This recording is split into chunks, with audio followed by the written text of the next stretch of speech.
देखिए, India gate अगर हम इसे नागरिक अधिकारियों के आंकड़ों के हिसाब से देखें तो वीक्स के दिनों में 10,000 लोग और वीकेंड में 20,000 लोग या उससे भी ज़्यादा अपने बच्चों और परिवार के साथ इंडिया गेट जाते हैं। अब इसके बारे में सोचें, अगर गलती से भी कोई आतंकवादी यहाँ हमला करने में सफल हो जाता है तो नुकसान बहुत बड़ा हो सकता है। आप इसकी कल्पना करने से भी डर सकते हैं, लेकिन वास्तव में एक समय था जब आतंकवादियों ने इंडिया गेट पर एक उचित हमले की योजना बनाई और उसे अंजाम देने वाले थे। और फिर एक बेरोजगार लड़का जो एक दिन पहले ही दिल्ली आया था, आखिरी समय में इसने पूरे हमले को रोक दिया। आप में से बहुतों को यह भी याद होगा कि पहले जब इंडिया गेट जाते थे, आप पास जाकर इंडिया गेट को छू भी सकते थे, लेकिन आज की तारीख में अगर आप इसे देखें तो इंडिया गेट के पास एक बैरिकेड और सुरक्षा बल है,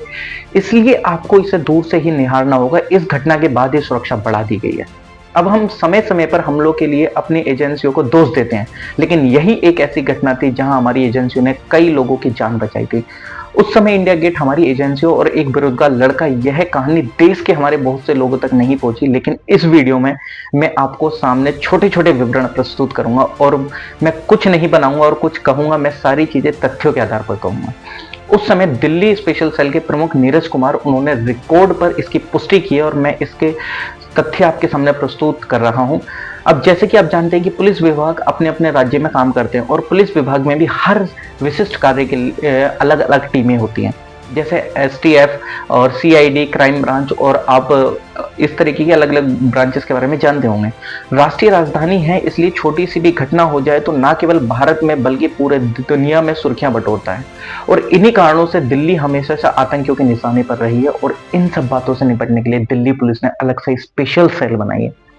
इस स्पेशल सेल को सभी आतंकी योजनाओं का अंजाम देने से पहले स्पेशल सेल ने बहुत सारे नेटवर्क का पर्दाफाश किया है, जैसे वो 2001 का संसद का हमला हो या लाल किले का हमला क्यों ना हो या लश्कर तैयब के द्वारा कोई भी हमला किया गया हो, उन्होंने बेहद शानदार भूमिका निभाई। और इस तरह के हमलों का मुकाबला करने के लिए स्पेशल सेल के अधिकारी ने कश्मीर का दौरा करते थे, क्योंकि अगर आतंकवादी को दिल्ली में कुछ करना होता है तो उसका लिंक कश्मीर से ही यूं है कि 2002 में नीरज कुमार को दिल्ली स्पेशल सेल का प्रमुख नियुक्त किया जाता है और इस स्पेशल सेल में एसपी प्रमोद कुशवाहा नीरज कुमार के साथ थे, जिनकी उम्र 35 साल थी। इस पूरे स्पेशल सेल में प्रमोद अकेले थे जिन्होंने आईटी और सॉफ्टवेयर का एक अनुभव था, और स्पेशल सेल ज्वाइन करने से पहले वे सरकार के प्रमुख अनुसंधान संगठन में कंप्यूटर वैज्ञानिक के रूप में भी काम करते थे। तो साल 2002 था और अक्टूबर महीने का आखिरी हफ्ता था और एसपी प्रमोद कुशवाहा इस खास समय में दिल्ली के एक मामले को देख रहे थे और इस मामले से जुड़ी जानकारी के लिए उन्हें कश्मीर जाना पड़ता है। वह वहां अपने मामले से संबंधित पूछताछ करते हैं और साथ ही वह कईयों अधिकारियों से मिलते हैं और इसी समय पे उनकी मुलाकात बीएसएफ के डिप्टी कमांडेंट से होती है। बीएसएफ के डिप्टी कमांडेंट ने कश्मीर में कई आतंकवादियों का सामना किया था और जिस समय प्रमोद कुशवाहा कश्मीर पहुंचे, उन्होंने अभी अभी कुछ आतंकियों को मारा था और उन मृत आतंकवादियों में से उसे एक आतंकवादी की जेब में डायरी मिलती है। और जब वह प्रमोद कुशवाहा से मिला तो उसने उसे डायरी भी दिखाई और जब एसपी प्रमोद उस डायरी को देखे तो उसमें कई चीजें लिखी हुई थी, हर एक पेज पे कुछ ना कुछ लिखा हुआ था, लेकिन लास्ट में एक पेज पर एक ईमेल आईडी का एड्रेस लिखा हुआ था जो कि था rashid32xxx@hotmail.com। तो एसपी प्रमोद सभी चीजों को छोड़ते हुए सिर्फ अंतिम पेज पर जो ये ईमेल आईडी लिखी हुई थी इसको नोट करके दिल्ली वापस लौट कर आते हैं। तो वो स्पेशल सेल के प्रमुख नीरज कुमार को मिलते हैं और उनसे बोलते हैं कि मेरे को इस ईमेल एड्रेस पर काम करना है। कुछ दिनों के बाद अधिकारी प्रमोद ने पहले इस ईमेल आईडी का आईपी एड्रेस का पता किया ताकि इस ईमेल आईडी का स्थान जान सकें, और जब इसका विवरण सामने आता है तो प्रमोद इसे जानकर बहुत हैरान हो जाते हैं, क्योंकि यह ईमेल आईडी कश्मीर में आतंकवादी से मिली थी और लेकिन दिल्ली में एक व्यक्ति इसका इस्तेमाल कर रहा था और जिस तरह से वह इसका इस्तेमाल कर रहा था, सोचने वाली बात थी। यह ईमेल आईडी दिल्ली में एक व्यक्ति द्वारा अलग अलग कैफे पर उपयोग की जा रही थी, जैसे उसने बहुत सारी जगहों पर इसको यूज करा था। वह उस कैफे में फिर दोबारा भी नहीं जाता था जिस कैफे में वो यूज करता था। जैसे कि 1 फरवरी 2003 को पहाड़गंज के साइबर कैफे के पास वो यूज करता है इस ईमेल आईडी का, और फिर उसके बाद वो उस साइबर कैफे में दोबारा नहीं जाता है और ठीक 2 दिन बाद 3 फरवरी 2023 को वह दरियागंज के एक कैफे में जाता है, वहां इस ईमेल आईडी का इस्तेमाल करता है और फिर वह दोबारा वहां भी नहीं जाता। और फिर 4 दिन बाद 7 फरवरी 2003 को वह मोती बाग के कैफे में गया और ईमेल आईडी का इस्तेमाल किया। आईडी इस्तेमाल करने के बाद फिर वो वहां पे दोबारा लौटा ही नहीं और अगर आप देखते हैं तो स्पेशल सेल के अधिकारी सतर्क हो जाते हैं ये चीज़ देखकर, और यह शख्स इतने ईमेल भेजता और फिर वहाँ पे जाता नहीं है, इस चीज़ से ये लोग काफ़ी परेशान हो जाते हैं। अब अगले दिन एसपी प्रमोद अपने वरिष्ठ नीरज कुमार से मिलते हैं और इसी मामले पर सारी चीज़ों को बताते हैं और फैसला लेने को कहते हैं। इस बिंदुओं को मतलब ये जितने भी जगहों पर साइबर कैफे का यूज़ करा गया था, इनको मैप पे प्लॉट करा जाता है और सारे स्थानों को मैप पर देखा जाता है कि ये कोई एक पैटर्न तो नहीं बना रहे हैं। जब इसके बाद वो पैटर्न देखते हैं तो फिर एक तत्काल कदम उठाते हैं और जिन जिन साइबर कैफे का इस्तेमाल किया गया था वे वहाँ पे अपने पुलिस बल को तैनात कर देते हैं ताकि वो कुछ जानकारी मिले और उसको इकट्ठा। इसके बाद होता क्या है कि उन्होंने कुछ पुलिस अधिकारियों को एक डेली कस्टमर के रूप में बदल के वहाँ पे भेजना चालू कर दिया और उनको बोला कि अगर कोई भी इस तरीके की गतिविधि देखने को मिले कि कोई एक पर्सन आता है फिर वहाँ पे यूज़ करता है इस तरीके की ईमेल आईडी वगैरह, तो वो उनको एक तरीके से क्या करे, एक अवगत कराएं इन सारी चीज़ों से। लेकिन वो उनको एक खास निर्देश देते हैं कि ईमेल में सिर्फ कुछ शब्द ही टाइप कर रखे हों, जो कि क्या है, फुटबॉल, चाचा जी, नेहा,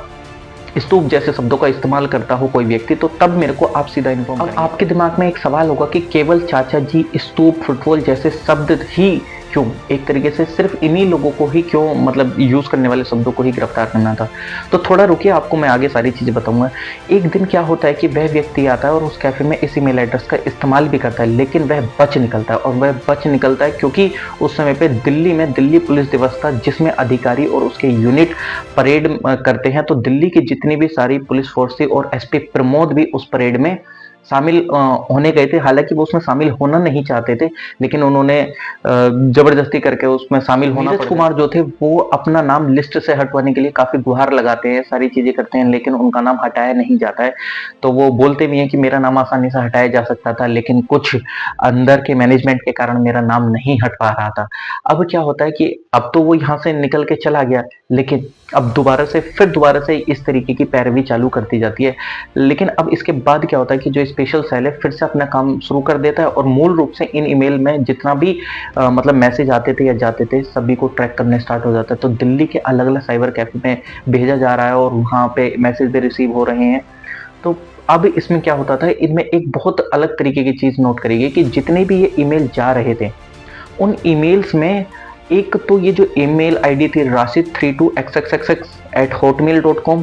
और इसके बाद जहां पर ये रिसीव हो रहा था उस ईमेल आईडी का नाम था stupaxxx@hotmail.com। तो अब आपको समझ में आ गया होगा कि सिर्फ स्तूपा जैसे शब्द या चाचा जी जैसे शब्द ही क्यों होते थे। अब इनमें एक और चीज बहुत बड़ी अजीब सी थी कि इन ईमेल एड्रेस में सिर्फ क्या होता था, एक तरीके से पहले स्टार्टिंग में लिखा हुआ होता था, जैसे गर्लफ्रेंड और बॉयफ्रेंड बात कर रहे हो, लास्ट में एक संदेश लिखा हुआ होता था, जो कि ऐसा होता था कि मतलब पहले तो कि मेरा प्रिय, मैं बहुत खुश हूँ, मैं तुम्हें प्यार करता हूँ, तुम मुझे प्यार करते हो, इस तरीके से। और फिर बाद में एक इम्पोर्टेंट मैसेज होता था, अस्सलाम वालेकुम, मैंने उन्हें ठहरने की योजना बनाई है और यहाँ कॉलेज के एरिया में भीड़ है और सब कुछ ठीक ठाक है, इस तरीके से एक मैसेज उसके अंदर होता था। अब जब उसमें देखा गया तो उसमें चाचा जैसे शब्द का इस्तेमाल भी हो रहा था। अब इस चाचा जैसे शब्द का इस्तेमाल देख के वो समझ गए थे ये कहीं ना कहीं आतंकी लश्कर ए तैयबा के रिलेटेड हो सकता है, क्योंकि उन्होंने ही काफ़ी सारे अटैक कराए थे प्रीवियसली 2001 का, चाहे वो संसद का हमला हो या 26/11 का हमला हो। तो ये जो चाचा शब्द था ये बहुत परेशान कर रहा था इन लोगों को कि ये चाचा शब्द आखिरकार क्यों इतना इस्तेमाल हो रहा है हर एक मैसेज में।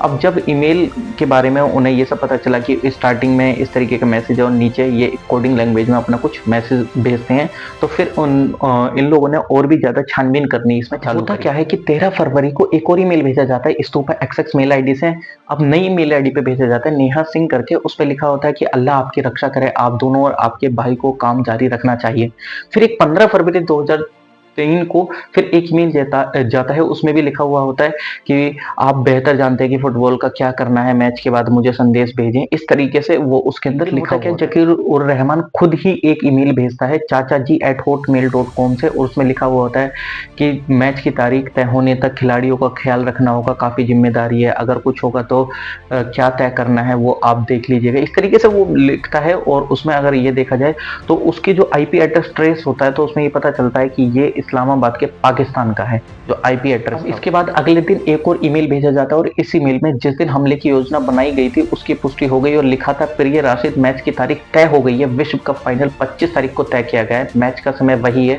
शुभकामनाएं जैद। अब इस संदेश को देखकर पूरे विभाग को समझ में आ गया कि 25 फरवरी को यानी कि 10 दिन बाद एक हमला होने वाला है। लेकिन अब जब तक उन्हें पता नहीं चलता कि वहाँ मतलब किस जगह हमला होने वाला है तो वो कुछ नहीं कर सकते थे। इसलिए उनका अगले लक्ष्य था कि किसी भी तरह पता लगाने की ये जो हमला होने वाला है वो किस जगह हो रहा है। तो जैसे जैसे चीज़ें गंभीर होती जा रही थी, स्पेशल सेल के प्रमुख नीरज कुमार उनके वरिष्ठ और भारत के केंद्रीय खुफिया एजेंसी को सूचित किया गया। अब जो होने वाला था वह मतलब एक तरीके से खुफिया एजेंसी का ऑपरेशन की मदद की ज़रूरत थी। तो वह जितनी भी केंद्रीय एजेंसी थे उनके कुछ अधिकारियों ने इस ऑपरेशन पर सवाल उठाना भी स्टार्ट कर दिया। लेकिन फिर बाद में इन लोगों ने कोऑर्डिनेशन भी करा और कुछ अधिकारियों को लगा कि अरे ये छोटा सा ईमेल हम ट्रेस नहीं कर पाए और ये दिल्ली पुलिस के सेल ने ट्रेस कर लिया। लेकिन बाद में ये सारे लोग एक साथ कोऑर्डिनेशन में आ जाते हैं और फिर साथ मिलकर सारी एजेंसियां एक साथ काम करती हैं इस ईमेल के ऊपर में, ताकि इससे पता चल सके कि ये जो हमले की प्लानिंग हो रही है वो कहाँ हो रही है। अब जब एजेंसी इस मामले के बीच एक दूसरे पर आरोप प्रत्यारोप कर रही थी तो 17 फरवरी 2003 को उसी ईमेल पते से एक ईमेल भेजा जाता है और इस बार स्थान बदल दिया गया था और अब इस ईमेल आईडी को ट्रैक किया जाता है। तो इस्लामाबाद की बजाय इस बार ईमेल भेजा गया था पेशावर से। लेकिन यह ईमेल जो भेजा गया था सबसे महत्वपूर्ण ईमेल था, क्योंकि इस ईमेल को सबसे अच्छी बात यह थी कि इसमें सभी विवरण शामिल थे। लेकिन सबसे बुरी बात यह थी कि जितनी भी डिटेल्स इसमें भेजी गई थी वो कोड में भेजी गई थी। अब जो कोड था वो किसी को समझ में नहीं आ रहा था, क्योंकि इसके अंदर जो ईमेल के अंदर कोड लिखा था वो ऐसे लिखा था 0.05, 0.00 और 0.7, 0.08, 0.008 इस तरीके से एक कोडिंग लैंग्वेज में लिखा हुआ था। अब इसके अंदर हर एक चीज थी और फाइनलाइज हो गई थी इस ईमेल के अंदर में। अब जब सबको ये चीज नहीं समझ में आ रही थी तो काफी लोग परेशान। नीरज कुमार थे वो भी बहुत ज्यादा इसमें बौखला गए इस चीज को देख करके, क्योंकि समझ नहीं आ रहा था और जो तारीख थी हमले की वो तय हो चुकी थी। अब ये क्रिप्टोग्राफर ही इस चीज को क्या कर सकता था, डिकोड कर सकता। तो भारत के अलग अलग इंस्टीट्यूशंस में ये जो ईमेल था इसको फॉरवर्ड करा गया और उनको बोला गया कि इसको आप डिकोड करिए, लेकिन वो नहीं डिकोड हो पाता है। तो अंततः ये लोग अमेरिका की एक कंपनी को कांटेक्ट करते हैं, तो वहां से पता चलता है कि वो लोग बोलते हैं कि हम इसको डिकोड तो कर देंगे लेकिन इसमें बहुत ज़्यादा आपको अमाउंट पे करना होगा। अब इतने ज़्यादा बड़े अमाउंट को गवर्नमेंट का अप्रूवल मिलने में काफ़ी समय लग सकता था और हमले में सिर्फ 10 दिन बचे थे। तो अब इनको समझ नहीं आ रहा था करे तो करे क्या, क्योंकि इनको वो डिकोड नहीं हो पा रहा था और अमेरिका कंपनी इतना पैसा मांग रही थी और खुद पता नहीं लग पा रहा था। तो फरवरी 2003 को एसपी प्रमोद का उनके कॉलेज का एक जूनियर था जिनका नाम विवेक ठाकुर था। बेरोजगार था और नौकरी की तलाश में दिल्ली आया और दिल्ली आने के बाद वह सीधे अपने वरिष्ठ प्रमोद के पास आ जाता है और वह वहीं रहता है। और अब यह विवेक न तो क्रिप्टोग्राफर था और ना ही उसके पास कुछ इस तरह की कंप्यूटर कोर्स वगैरह की जानकारी थी, कुछ भी नहीं था। ऐसा कोई अनएम्प्लॉयमेंट व्यक्ति था, बट हाँ कंप्यूटर की जानकारी उसको बिल्कुल भी नहीं थी। बट वो प्रमोद जिस तरीके से इधर उधर भाग रहा था उसे चिंता हो रही थी कि मतलब बेसिकली वो एक तरीके से क्रिप्टोग्राफर भी नहीं डिकोड कर पा रहे। तो प्रमोद को इधर उधर टहलते हुए टेंशन में देखता है तो विवेक उनसे पूछने की कोशिश करता है कि आप इतनी ज़्यादा टेंशन में क्यों हैं। तो बाद में वो प्रमोद बताते हैं उनको कि एक कोड है जो कि कोई भी डिकोड नहीं कर पा रहा है। तो वो उनसे बोलते हैं कि एक बार मेरे को वो कोड दिखाइए, मतलब बेसिकली मैं देखता रहूँगा, खाली बैठा रहता हूँ पूरे दिन में, तो उसको देखता रहूँगा, क्या पता कुछ पता लग जाए। तो प्रमोद उसको ऐसी लाइटली वो कोड एक तरीके से दे देते हैं। अब वो क्या करते हैं कि वो लगातार विवेक जो है उस कोड को देखते रहते हैं और वो उस कोड को सॉल्व कर देते हैं। अब जब वो उस कोड को सॉल्व कर देते हैं तो वो डायरेक्टली प्रमोद के पास जाते हैं और बताते हैं कि ये जो आपका मैसेज है ये तो आसानी से डिकोड हो गया, ये तो मैंने क्लास 7th में सीखा था, मेरे मैथ्स के टीचर ने सिखाया था। अब वो ये चीज़ सुनकर काफ़ी हैरान हो जाते हैं और खुश भी हो जाते हैं, लेकिन वो पहले सीरियस नहीं होते हैं इस बात को। लेकिन जब वो देखते हैं इस चीज़ को और उनसे समझते हैं कि इसमें क्या लिखा हुआ है, तो वो एकदम पूरे तरीके से मतलब ऐसा समझ लो कि हर एक चीज़ उनको पता लग गई है कि कहाँ अटैक होना है, कहाँ क्या चीज़ होनी है।